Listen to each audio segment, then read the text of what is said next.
And then two of them also became trained peer mentors. And so we had this peer mentor session through the help of our Author Ash Foundation, who chose 6 of our young participants to become peer mentors and discuss mental health amongst their peers after COVID. And so that's a conversation that I don't think many people were leaving. The schools just brought them back and didn't say, let's check your mental. Let's see how you are emotionally. Let's see what this transition will be like, right? And so this is something that they held during the summer, was able to provide a workshop to 50 young people and able to take questions, give advice, give suggestions, give strategies and tips. And so with this cohort, we were served 9 different zip codes. And so this cohort took us out of Brooklyn. We went into Queens, y'all. We went into Manhattan. We left Brooklyn with this cohort. And so this is our changing cohort that expanded us from our Brooklyn region and let us become an NYC program.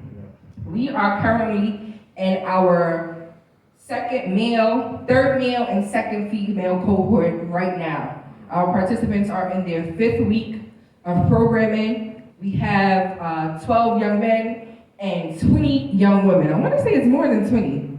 The young women came out this cohort. They're flooding out this cohort. And so before we move on, I know we talked to you all about this before, but we need your support. We need mentorship. It is nothing like having a trusted advisor. There's nothing like having someone you can confide in, someone you can glean to for advice, support, knowledge. We still need mentors, especially our young men. So we ask you, it's not too late. Morgan and I were just sitting down last night, pairing together participants and mentors. And so we want to make these peers authentic. We want to make them really, really intentional. And so we don't want to pair anyone because we are few in number. But we want to make sure that whoever we pair, they're gleaning professional advice. And so maybe you're in the career field that they're aspiring to be in. They're gaining support, maybe cultural backgrounds. You all share the same background, or personal hobbies. And so please continue to tell your youth pastors, continue to tell your organizations, right? I know some of you work for some big corporations here. Continue to promote it to your businesses that we need mentorship. So I await the change of these numbers. This cohort, they're already off to a fast start. 15 hours of enrichment services. They already passed the female and the male. So we're excited to see what they're doing coming soon. Our youth employment program, and so I know we mentioned we had the city and state. So our city program, we employed 49 participants, ages 14 to 24. Our participants 14 and 15 did a virtual enrichment program and still had the option to come in. And then our participants 15 to 24, they came in 4 days a week. Now, if you guys were engaged in our events, if you got calls for any of our summer events, whether that's the National Night Out, our Youth Summit, those were our participants. Our participants was able to, one, update our sector list. One of my pleasures, and I talk about it all the time, I was able to teach our participants how to read a street map. I didn't realize they don't teach that in school. And so I'm like, okay, let's break this up by sector. It's on Utica, what's the between streets? And they were all looking at me like, what are you talking about? And I'm like, they don't teach between streets in school? Where do we lose this? And so we broke it down. We had a little mini geography lesson, but they were able to update our system, where we are now able to have sector meetings, and we can see which churches, which businesses are in sectors. I know participants may have visited a few of you guys' churches during the summer. We took them on their first canvassing event, and so now they have experience there. They planned our youth summit from top to bottom, coordinating with our partners, reserving the park, booking the game, every piece of the event, planning the food, they planned. We let them plan, execute, and deliver. And so this is the first time for a lot of these young people. These skills are not things that are taught, but we are a workforce readiness program, preparing you with work skills.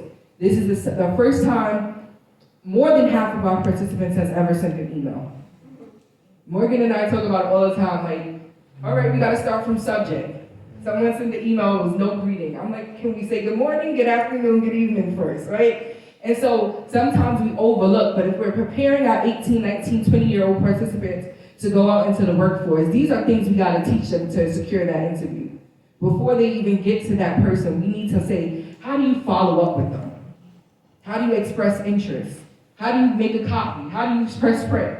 The simplest things you may overthink, we're here to support and teach them. And so our city participants in total had 9,800 hours of service for the entire summer. This is a 8-week program. That means they were out here every day. They were engaged. They were on the street. They were communicating. 6 service events. That's our community dinner, impacting and serving 50 families. Our youth summit with over 150 community members. Our national night out with over 80 persons in attendance. They attended 8 Occupy the Corners. That means these young people were outside Friday nights at 8 o'clock, from 8 to 10, with our clergy, walking the street, engaging community, passing out resources, passing out job flyers every Friday night. So please, let's acknowledge the hard work that they put in this summer and continue to support them whatever way you can, right? And so, this is as I mentioned, this is the first time more than half of them ever were employed. So for this to be their first start, I think it was an amazing start for them. An amazing start for them, an experience that they can glean from a lifetime. And so when we moved on to another program, when we moved on to our YPS, they were like, I want to work, I'm ready to work. Some of the kids, I'm like, can you write this up for me? No, I don't write. Now you're ready to work. And so we were able to support and provide them with things that many other jobs would not. They would have went to Starbucks, they would have put them on that barista machine and let them fend for themselves. But we started them real strong. Our state, Pastor Monroe's mentioned, we had 2 weeks to get 50 participants. We got 54. And so I want to take the time to thank Bishop Harding at Grace Family Life Center for opening up his doors, extending his space for us. And this program was oversaw by Reverend Malcolm, so thank you so much, Reverend Malcolm, for your time. And we also had time to go to Berean Family Community Center under the direction of Reverend Hyde, who was the junior pastor, and we under the supervision of Tiffany. And so thank you so much, Tiffany. Thank you so much, Reverend Hyde, for opening your doors and extending your help for us. And then our last program, as I mentioned, is currently operating right now. 21 participants, 24-week program. They were just here earlier, and they do all of our administrative support services, and we are continuing to work with them throughout the month. We'll have them till April, and so we're excited to see what comes of our program next. So thank you so much. Continue to support our young people because they're doing amazing work.